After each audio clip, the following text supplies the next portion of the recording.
So this morning I saw a headline, Betrayal of White Pupils. This is from the Daily Mail. I saw this on Twitter this morning and it made me quite angry. So I did a little bit of digging behind this headline and tried to find out what it was all about. So just to give you some background, this article, which was the front page of the Daily Mail on the 4th of April today, was about how apparently, according to this article, white students, white pupils in British schools are being let down by the education system, and this is according to education experts. And children without English as a first language are getting more help, and that's why they're doing better than white students. White British students start out in the early years as top achievers, but by the age of 16, by the time they're doing their GCSEs, they're being overtaken by students of other ethnicities. The Daily Mail article I've actually printed out includes some really naff graphs of the various statistics, and these statistics have been pulled from a report by Centre Forum, which is a think tank based in London. It's called the Education in England Annual Report. So this is a report that comes out every year by this think tank, by researchers that work for this think tank. Some of them have obviously have previously worked for the Department of Education. Some of them are statisticians, some of them are academics, some of them just work for the think tank in other capacities, and they pull together this report every year. And it's measuring achievement based on different statistics or based on different attitudes.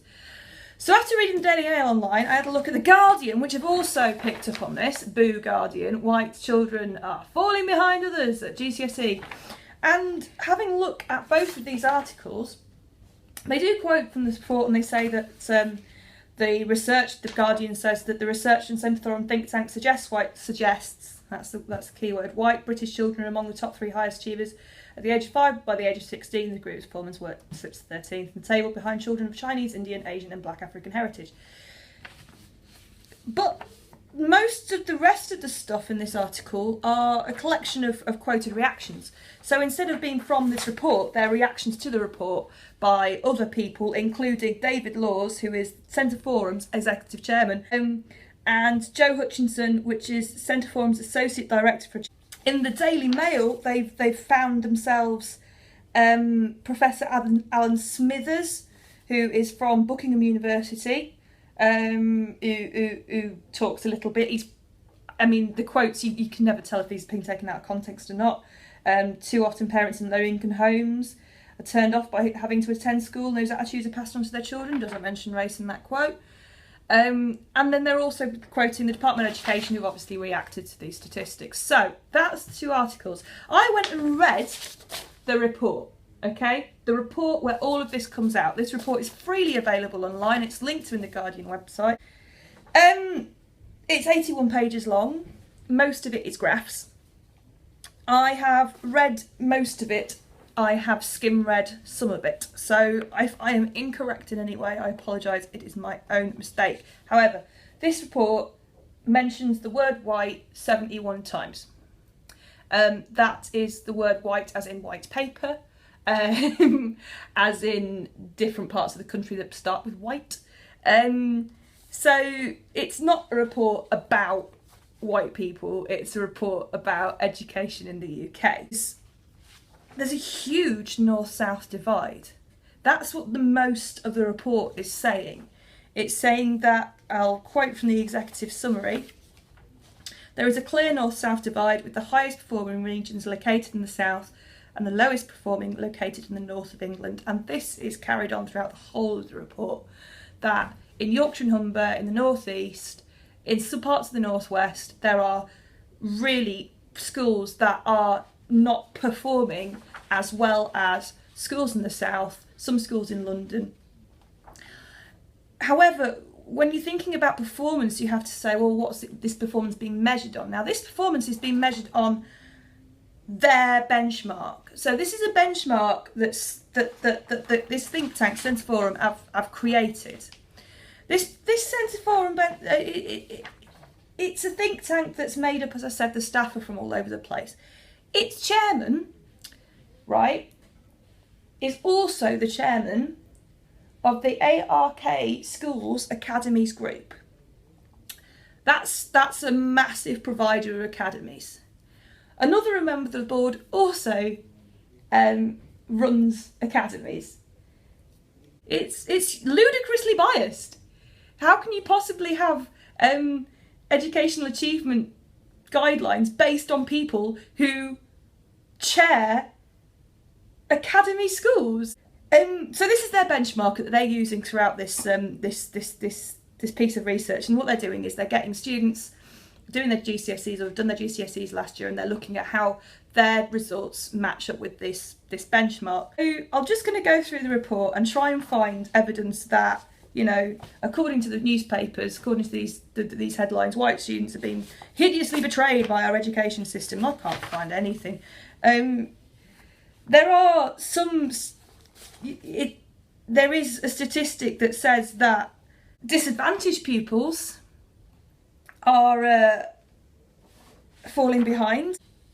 The way that they define white working class is to define them as having free school meals, but without having English as a second language provision. So if you're a student and you get free school meals for a part of your life, but you don't have English as a second language as one of your key characteristics, that's how they're going to say that you're white working class.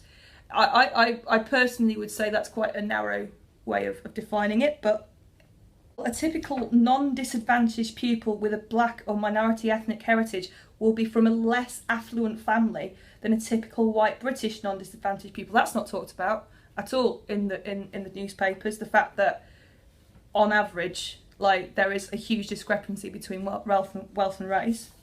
I'm going to go on to chapter 3, which is the only chapter that actually talks about this. Most of it, as I said before, is talking about the North-South divide and how the pupils in the North are basically being shafted. So from chapter 3, attainment by ethnic group follows a similar pattern to historic trends. Well, yeah. And again, it's all set on their benchmark for world-class performance. Pupils for whom English as an additional language are a success story. That's the phrase I use, a success story in educational progress and performance. That's lovely. That's something that should be celebrated. Our education system is so bloody good. It can get students who do not speak any English or have English as an additional language, which means that at home in their first language is usually a different language to English, and they can actually do better. That's brilliant. That just shows it works. The report also, this chapter 3 also says, the low attainment of white disadvantaged pupils has not suddenly emerged as a result of different trends over the last decade. It is a more long-standing issue. Okay, this is a long-standing issue. Many of these pupils will have been helped by the focus of improvements for disadvantaged pupils across the country, but their low starting points show that clearly more improvement is needed. But the story that has been told by the newspapers isn't the story that's jumping out at me. The story that has been told by the newspapers is that white pupils' parents couldn't care less about their kids, and that's dreadful, and oh, look how disadvantaged they are, and aren't people who aren't white beating white people, and look how dreadful that is, and the education system's rubbish. Whereas actually the story that's been told here in this report is that there is a huge discrepancy in this country between the achievements of 16-year-old people from the south and 16-year-old people from the north, and that is something we should be getting angry about. It doesn't matter what colour you are, what race you are. If you are from a different part of this country, you are doing worse or better. Why aren't we angry about this? Why aren't we evaluating these issues more? Why are we reading newspaper reports that say one thing? If you see a headline and it makes you angry, look up the statistics behind it, read the reports behind it, and evaluate where that report is coming from. Do your crap tests. Do whatever makes you easier for you to evaluate, but think about the purpose behind what people are saying, what evidence they're presenting. Think about the authority, the source, the information, who's written it, why have they done so. Yeah, that's That's the basics of evaluating information. And just by basing your thoughts and feelings on newspaper headlines, then you're not going to have a view that's actually based on accurate, on research. So what you can do is be more knowledgeable, know your stuff, and defend your viewpoint with evidence. So yeah, thank you.